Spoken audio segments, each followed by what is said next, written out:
My parents always favored my sister, so when Grandpa's will left me a $500,000 inheritance, they tried to steal it and give it to my sister. But little did they know that my grandparents had other plans. I, 28M, come from a family with a long and complicated history of favoritism. My parents, especially my dad, have always favored my younger sister Amy, 25F, over me. This favoritism started when we were kids and only got worse as we grew up. From my earliest memories, Amy was always the golden child. When I was 5 and she was 2, our parents threw her an extravagant birthday party with a bouncy castle, a petting zoo, and professional face painters.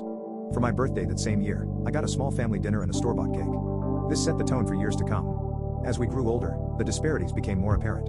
Amy always got the newest toys, the best clothes, and the most attention. I remember when I was 10, I saved up my allowance for months to buy a new bike. When Amy saw it, she threw a tantrum because she wanted one too. Instead of teaching her about saving or waiting, my parents immediately went out and bought her an even better bike than mine. School was another arena where the favoritism shone through. My parents went to all of Amy's school events but often missed mine. In 4th grade, I had the lead role in the school play. I was so excited and practiced for weeks. On the night of the performance, my parents showed up an hour late, missing my big scene. They said Amy had a tummy ache and they were comforting her. I later found out she was fine, they had just lost track of time while playing with her. When it came to academics, nothing I did ever seemed good enough.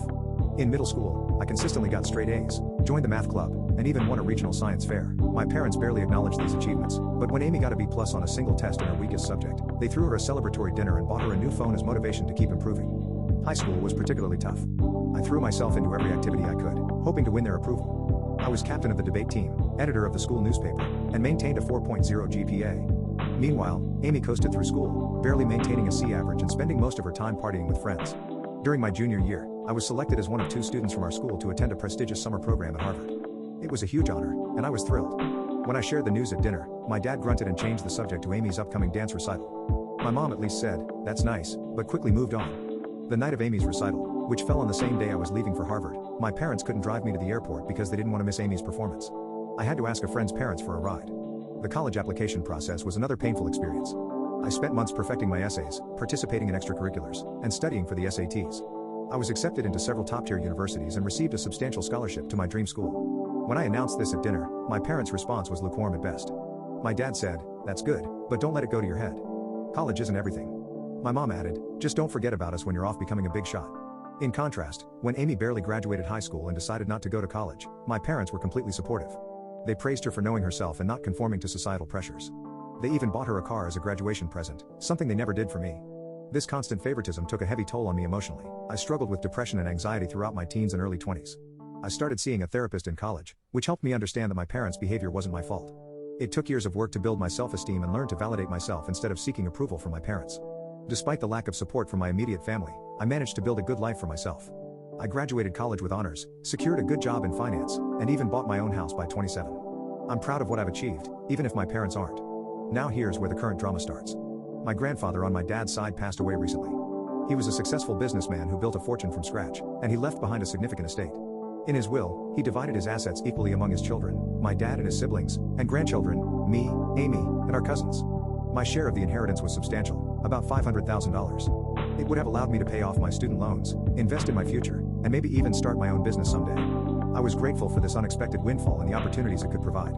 However, when the will was read, my parents were visibly upset. They pulled me aside afterward and told me they thought it was unfair that I got an equal share. They said Amy needed the money more because she was struggling. She works part-time at a coffee shop and lives in our parents' basement.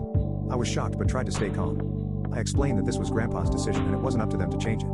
They insisted that I should do the right thing and give my share to Amy. When I refused, they got angry and started guilt-tripping me, saying I was selfish and ungrateful. My dad brought up every instance he could think of where they had supported me, including paying for my braces, which were medically necessary, buying me school supplies, the bare minimum, and letting me live at home during college, even though I worked part-time to contribute to expenses.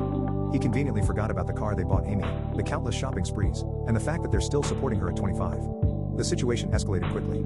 My dad, as the executor of the will, decided to take matters into his own hands. He announced that he was going to reinterpret Grandpa's wishes and give my entire share to Amy on top of her own inheritance. He claimed this is what Grandpa would have wanted if he had known our individual circumstances. I was devastated. Not only was this clearly illegal, but it was also a painful reminder of how little my parents valued me. I tried to reason with them, pointing out that Grandpa had always treated all his grandchildren equally and that he was well aware of our situations. My mom then accused me of speaking ill of the dead by suggesting Grandpa would have wanted anything different from what my dad was proposing. I brought up specific memories of Grandpa encouraging my academic and career pursuits, but my parents dismissed these as misunderstandings. They claimed Grandpa had privately expressed concern about Amy's future and had wanted to ensure she was taken care of. When I asked why he hadn't just written the will that way, they didn't have an answer.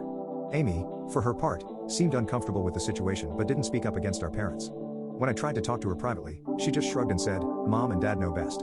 It was clear she wasn't going to be any help. Feeling hurt and betrayed, I reached out to my paternal grandmother, Grandpa's widow, for advice. She was furious when she heard what was happening. She told me that this was absolutely not what Grandpa had intended and that my parents had no right to change the will. Grandma shared some information that shed new light on the situation. Apparently, my parents had approached Grandpa a few years ago asking him to leave everything to Amy in his will. Grandpa had firmly refused, stating that he believed in treating all his grandchildren equally.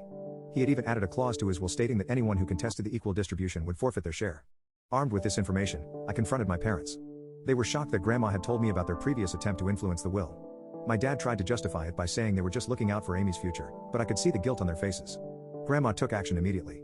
She contacted her lawyer and the other executors of the will. She also reached out to my dad's siblings, who were equally outraged by what my dad was trying to do. Together, they put a stop to my dad's plan and ensured that the will would be executed as written. My parents were forced to back down, but they were furious with me. They accused me of turning the family against them and said I should have handled this in-house instead of involving others. My mom cried about how I had betrayed them and broken the family apart. My dad threatened to cut me out of their will entirely, to which I responded that I had never expected anything from them anyway. They are now threatening to cut me off completely if I accept their money. My dad even went so far as to say that if I take the inheritance, I'm no longer welcome in their home. My mom, in a particularly low blow, said that my acceptance of the money shows that I never really loved them and was just waiting to cash in on their deaths. The extended family is divided on the issue.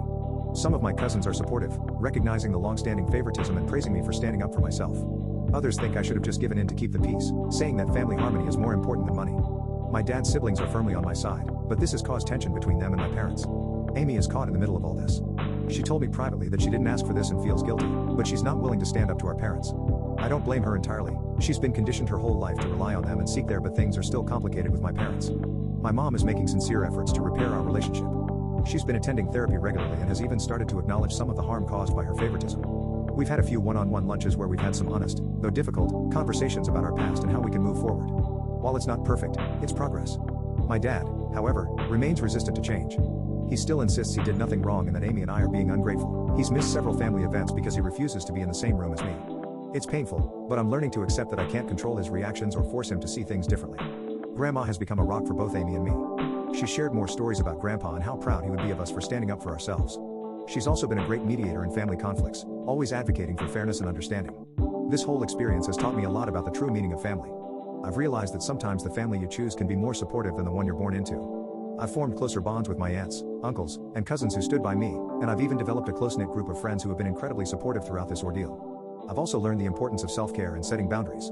I no longer feel guilty for prioritizing my own well-being and I'm getting better at saying no to situations that are harmful to my mental health. I've started exploring new hobbies and interests that I had always put off because I was so focused on trying to win my parents' approval. To those in similar situations, I want to say, don't let anyone make you feel guilty for receiving what's rightfully yours. It's okay to stand up for yourself, even if it causes conflict. Family dynamics can be complicated, but you deserve to be treated with respect and fairness. Remember, it's never too late to start healing and building the life you deserve. Seek therapy if you need it, surround yourself with supportive people, and don't be afraid to set boundaries. Your worth isn't determined by how your family treats you, but by who you are as a person.